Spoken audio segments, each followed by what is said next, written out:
পানির ভেতর তাকালে কখনো কখনো যে নড়তে থাকা কালো ছায়ার মতো কিছু দেখা যায়, প্রথম দেখায় মনে হতে পারে যেন কোনো বিশাল দানব সমুদ্রের গা ঘেঁষে এগিয়ে আসছে। কিন্তু আসলে ওটা কোনো দানব না, বরং বিষে ঠাসা অসংখ্য মাছের একটা সেনাবাহিনী। হ্যাঁ, এরা হচ্ছে স্ট্রাইপড ইল ক্যাটফিশ, যারা কখনো একা ঘুরে না, সবসময় শত শত, কখনো হাজারের মতো মাছ একসঙ্গে দল বেঁধে সাঁতার কাটে। এদের এই বিশাল গোলাকার বা ঘন দলকে অনেকেই ফিশ বল বলে ডাকে। ইচ্ছে করেই এরা এমনভাবে গাদাগাদি করে কাছাকাছি সাঁতার কাটে যেন দূর থেকে দেখে শিকারী প্রাণীরা ভাবে এটা নিশ্চয়ই একটাই বিশাল কোনো অচেনা প্রাণী। এই কৌশলটা দিয়ে ও শিকারীকে বিভ্রান্ত বা কনফিউজ করে, যেন কেউ ঠিক বুঝতেই না পারে আসলে এখানে কতগুলো আলাদা মাছ আছে। কিন্তু শুধু চোখ ধাঁধানো দলবদ্ধ সাঁতার নয়, এদের ভয়ঙ্কর চেহারা আর সামনে পড়লে গা শিউরে ওঠার মতো আরো বড় কারণ আছে। এই স্ট্রাইপড ইল ক্যাটফিশ গুলো আসলে প্রচন্ড বিষাক্ত। এদের পিঠের উপর রয়েছে অত্যন্ত শক্ত কিছু কাঁটা, যেগুলো শুধু সামান্য আঁচড় দেওয়ার জন্য নয়,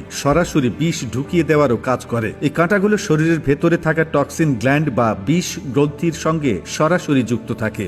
যখনই এরা মনে করে সামনে কোনো হুমকি এসেছে, কেউ আক্রমণ করতে এসেছে বা খুব কাছাকাছি চলে এসেছে, তখনই এদের শরীর থেকে সেই গ্রন্থি ছাড়তে শুরু করে। ফলাফল, কাঁটা ধার দিয়ে সেই বিষ শিকারীর গায়ে ঢুকে পড়ে, আর তার জন্য পরিস্থিতি হয়ে যায় ভীষণ বিপজ্জনক। এই কাঁটা গায়ে বিঁধলে শুধু ব্যথা নয়, সঙ্গে বিষের তীব্র প্রভাব শরীরকে একেবারে নষ্ট করে দিতে পারে। এতেই শেষ নয়, এদের শুধু কাঁটাতেই বিষ থাকে না, পুরো শরীর জুড়েই থাকে এক ধরনের পিচ্ছিল বা মিউকাস জাতীয় আস্তরণ, যেটাও বিষাক্ত। মানে শুধু কামড় বা কাঁটা নয়, গায়ের সঙ্গে গা লাগলেই এখান থেকে বিষের প্রভাব ছড়িয়ে পড়তে পারে। এই আঠালো বিষাক্ত স্তর এমনই ভয়ঙ্কর যে সমুদ্রের বড় বড় শিকারী মাছ, এমনকি যারা সাধারণত অন্য প্রাণীকে এক নিমেষে গিলে ফেলে, তারাও এই মাছের দলের কাছে যেতে ভয় পায়। একদিকে বিশাল কালো ছায়ার মতো দলবদ্ধ চলাফেরা, অন্যদিকে পিঠ ভরা বিষাক্ত ধারালো কাঁটা আর গা জুড়ে পিচ্ছিল বিষের প্রলেপ। সব মিলিয়ে এই স্ট্রাইপড ইল ক্যাটফিশের বাহিনী সত্যি এমন এক দুর্ভেদ্য ফৌজ, যাদের সামনে পড়ার সাহস অনেক বড় শিকারীরও থাকে না। সাধারণত ভারত ও প্রশান্ত মহাসাগরীয় অঞ্চলের প্রবাল প্রাচীর,